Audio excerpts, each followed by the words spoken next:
اعوذ باللہ من الشیطان الرجیم بسم اللہ الرحمن الرحیم۔ صحیح مسلم کتاب الایمان کی حدیث پاک، حضرت ابو جمرہ رضی اللہ تعالی عنہ آپ کہتے ہیں کہ میں حضرت عبداللہ بن عباس رضی اللہ تعالی عنہ اور دیگر لوگوں کے درمیان ترجمانی کیا کرتا تھا۔ ایک عورت آئی اور اس نے گھڑے کی شراب کے بارے میں سوال کیا تو حضرت ابن عباس رضی اللہ تعالی عنہ آپ نے ارشاد فرمایا کہ نبی کریم علیہ الصلوۃ والسلام آپ کی بارگاہ میں ایک دفعہ وفد عبد القیس یہ آیا۔ نبی کریم علیہ الصلوۃ والسلام آپ نے فرمایا من الوفد، یا فرمایا من القوم، کون سا وفد ہے، کون سی قوم ہے؟ تو یہاں پر سوال کرنا یہ یاد رکھیں کہ عدم علم کی علامت نہیں ہوا کرتا، وگرنہ اللہ رب العزت نے حضرت موسیٰ علیہ السلام آپ سے سوال کیا وما تلک بیمینک یا موسیٰ، کہ اے موسیٰ آپ کے دائیں ہاتھ میں کیا ہے؟ کیونکہ اللہ کو نہیں تھا معلوم، یقیناً معلوم تھا۔ تو یہاں سوال کرنا عدم علم کی علامت نہیں تھا۔ تو اسی طرح نبی کریم علیہ الصلوۃ والسلام آپ نے پوچھا تو یہ عدم علم کی علامت نہیں تھا کہ آپ پہلے ہی اس وقت کے آنے کی خوشخبری صحابہ کو دے چکے تھے کہ ایک وقت آنے والا ہے۔ انہوں نے کہا ہم ربیہ والے ہیں، تو نبی کریم علیہ الصلوۃ والسلام آپ نے ان کو خوش آمدید کہا کہ ایسے وقت کو خوش آمدید جو ستایا بھی نہیں گیا، پریشانی بھی نہیں ہوئی، ندامت بھی نہیں ہوئی، یعنی راستے میں کوئی اس طرح کی پریشانی بھی نہیں ہوئی، یا یہ دعائیہ کلمات آپ نے ان کو دیے۔ انہوں نے عرض کیا یا رسول اللہ صلی اللہ علیہ وسلم، ہمارے اور آپ کے درمیان میں کفار مضر یہ حائل ہیں، ہم انہی 4 حرمت والے مہینوں میں آپ کی بارگاہ میں حاضر ہو سکتے تھے۔ تو یہ 4 مہینے حرمت والے ہیں، اس کا ذکر قرآن پاک میں اللہ رب العزت نے بھی کیا۔ تو یہ 4 رجب، ذی القعدہ، ذی الحجہ، محرم، یہ 4 مہینے حرمت والے ہیں۔ ان کے اندر کفار بھی قتل و غارت گری نہ کیا کرتے، نہ راستے میں مسافروں کو لوٹا کرتے، تو یہ امن کے ساتھ آ سکتے تھے۔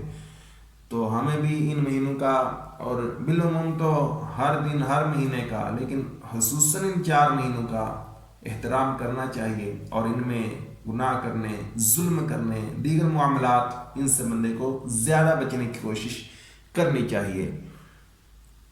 تو انہوں نے کہا آئے تو آپ ہمیں ایسی چیزوں کے بارے میں خبر دیجئے جو ہم پیچھے بھی جا کے لوگوں کو بتائیں، اور ان چیزوں کے سبب ہم جنت میں داخل ہو جائیں۔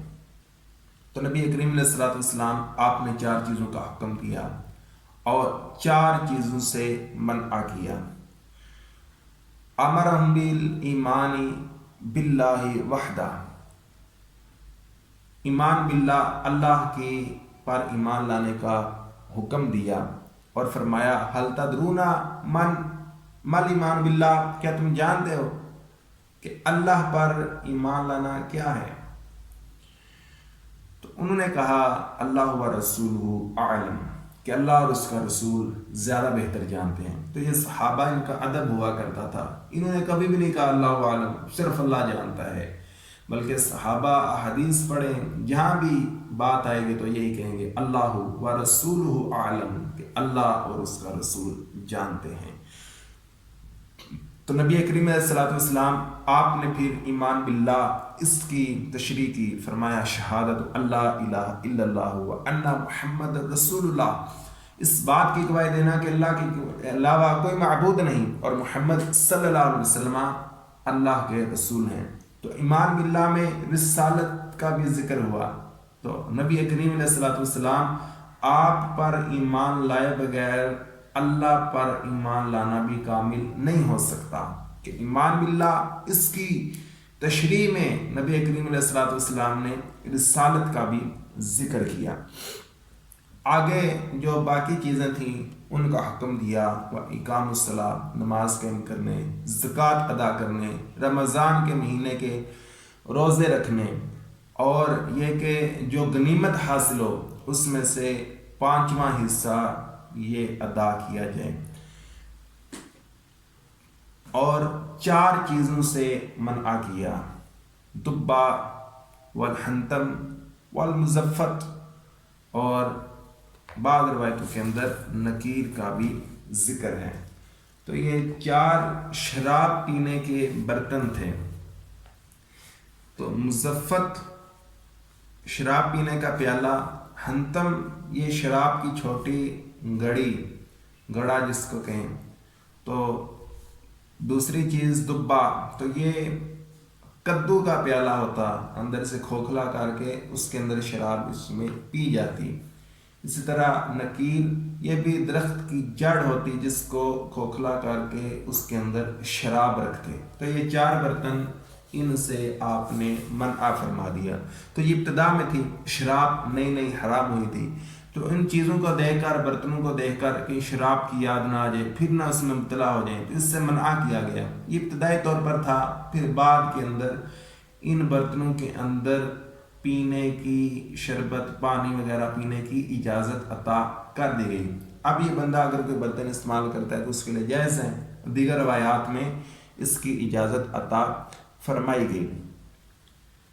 اب دیکھیں، یہ برتن استعمال کرنا بعد میں تو اجازت دی گئی کہ اب شراب سے بچنے کی عادت ہو چکی تھی، اب اس وقت روکا گیا، تو حرام سے روکنے کے لیے اسباب حرام سے روکا جاتا ہے۔ جس طرح بخار سے رکنے کے لیے، بچنے کے لیے زکام سے بچا جاتا ہے، اسی طرح زنا کے عام ہونے سے بچانے کے لیے بےہودگی، بے حیائی، اس سے منع کیا گیا۔ تو لہٰذا جو اسباب ہوں اس سے بندے کو رک جانا چاہیے تاکہ بندہ اس برائی کے اندر پڑ نہ جائے۔ آگے فرمایا کہ ان کو یاد کر لو اور اپنے پیچھے والوں کو جا کر خبر دو۔ تو کسی چیز کی تبلیغ کرنے کے لیے، کوئی بات پہنچانے کے لیے ضروری نہیں کہ بندہ مکمل عالم ہو پھر بات بیان کرے، بلکہ جتنا اس کو معلوم ہو، صحیح معلوم ہو، یاد ہو، صحیح یاد ہو، اتنی بات آگے پہنچانا اس کو چاہیے، اور پہنچا سکتا ہے۔ کہ یہاں پر ان کو یہ باتیں سکھائی اور کہا کہ ان کو یاد کر لو اور اپنے پیچھے والوں کو جا کر اس کی خبر دو۔